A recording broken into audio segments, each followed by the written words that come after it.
विद्युत पेंशनर्स परिषद उत्तर प्रदेश का गांधी भवन में 18 तारीख को कार्यक्रम होने जा रहा है, जिसको लेकर हम अभी चर्चा करने के लिए उपस्थित हुए हैं। कुछ जानकारी करेंगे क्या कार्यक्रम में क्या विशेष कार्यक्रम रहेगा। कप्तान जी, इस बात को लेकर आप विशेष केंद्रित रहेंगे, क्या बात करेंगे? विद्युत पेंशनर परिषद उत्तर प्रदेश प्रत्येक साल प्रादेशिक सम्मेलन करता है लखनऊ में, और प्रत्येक 2 साल बाद अपने निर्वाचन कार्यक्रम द्विवार्षिक चुनाव हमारे होते हैं। ये हम काम करते हैं। विगत में कोविड काल की वजह से 19 के बाद हमने 21 में आपात बैठक बुलाई थी लोगों की गांधी भवन में। उसके बाद ये हमारा कुछ ब्रेक बीच में हुआ। अब 35वां वार्षिक महाधिवेशन है और इसमें शरद नवरात्रि भी बीच में पड़ रहा है। माता कुसुमांडा का दिन आ रहा है। हो सकता है हमारे सदस्य जो 1500 में हर साल हमारे वार्षिक अधिवेशन में आया करते रहे हैं, हो सकता है कुछ इस व्रत के कारण माता रानी के जो 9 दिन का व्रत चल रहा है कुछ लोग काम आवें। और हम पूरे प्रदेश में हमारा संगठन है, हर जनपद में हमारी शाखाएं हैं, उनका हम निर्वाचन करा चुके हैं। को 2-4 जनपद अभी शेष हैं जिसका निर्वाचन ये 18 अक्टूबर के बाद उस पर निर्देश जारी होगा। और हमने निवेदन कर रखा माननीय ऊर्जा मंत्री जी से, अपने जो है उत्तर प्रदेश पावर कॉर्पोरेशन के अध्यक्ष माननीय आशीष कुमार गोयल साहब से,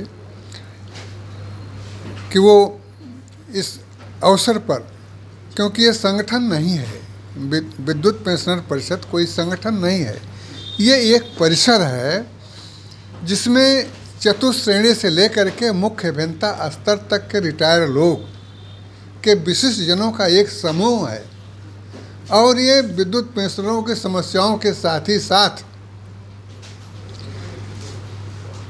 जो सामाजिक कार्य हैं, सरकार की नीतियां हैं या जनमानस को जागरूकता प्रसारित करने का काम है, वो हमारे विद्युत पेंशनर्स लोग करते हैं। और हम लोगों का जो टोटल संख्या 75,000 करीब है, इनका योगदान प्रदेश के आर्थिक नीतियों में, आर्थिक मुद्रा संचालन में, रोजगार में इन 75,000 पेंशनरों का विशेष योगदान है।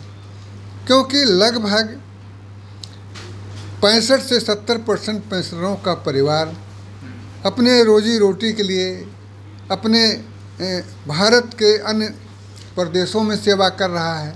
कुछ लोग बाहर भी विदेश में सेवा कर रहे हैं, तो मियाँ बीवी अकेले रह जाता है सेवानिवृत्ति के अंतिम सोपान में।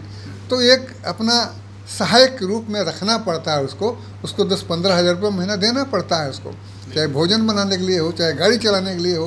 तो एक तरीके से हम लोग सेवा योजन भी लोग दे रहे हैं। हम मुद्रा का सर्कुलेशन भी करते हैं, जो हमें कोविड काल में जब सब बंद हो गया था, नोटबंदी आज जो भी रहा हो, जो भी कारण रहा हो, जब पैसा सर्कुलेशन नहीं हो रहा था, तो जो पेंशन मिलती वो सर्कुलेट होती रही हैं बाज़ारों में। उससे जो है हमारे उत्पादों में हमने सहायता किया और आगे भी कर ही रहे, रोज़ कर रहे हैं। तो हमें जो है, हम किसी पर बोझ नहीं हैं, हम किसी भार नहीं हैं। विद्युत पेंशनर परिषद एक विशिष्ट लोगों का समूह है, विकास और देश और प्रदेश के हित में यह काम कर रहा है।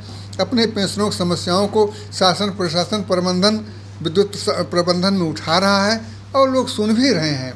ऐसा नहीं है, लोग ध्यान देते हैं। माननीय मुख्यमंत्री जी ने तमाम आदेश किए कि पेंशनरों के साथ अच्छा सलूक किया जाए, लेकिन हमारे कुछ जनपदों के जो अधिशासी अभियंता लोग हैं वो ध्यान नहीं देते हैं। ये रिटायर हो गए, इनकी क्या सुनना, और उनके साथ व्यवहार भी ठीक से नहीं लोग करते हैं। तो इससे माननीय मुख्यमंत्री जी का और परिषद प्रबंधन से मेरा विशेष आग्रह है कि विद्युत पेंशनर्स का सम्मान, इनके हक हकूक़, जो नियम आदेश जारी सरकार ने कर रखा है, कॉरपोरेशन पूर्व परिषद ने कर रखा है, उसका अमली जामा लोग पहनाते रहें तो हमारी कोई समस्या नहीं आएगी। लोग ध्यान। आलम जी, 18 तारीख के कार्यक्रम के बारे में कुछ कहना चाहेंगे, क्या विशेष रहेगा? कार्यक्रम हमारा जो है 18 तारीख को है और 18 तारीख को पूरे प्रदेश से लोग हमारे आ रहे हैं।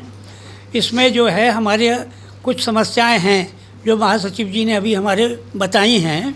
उन समस्याओं के ऊपर जो है विचार किया जाएगा और आगे जो हमारी मेन समस्या है वो है 200 रुपया मेडिकल अलाउंस का और बिजली के बिल का। वो उसमें बहुत ज़्यादा दिक्कत हमारे लोगों को आ रही है। जो पेंशनर है 80 साल की उम्र में, अब वो जो है उन्होंने कर दिया कि आप इसको जो है ऑनलाइन बिजली का बिल जमा करिए।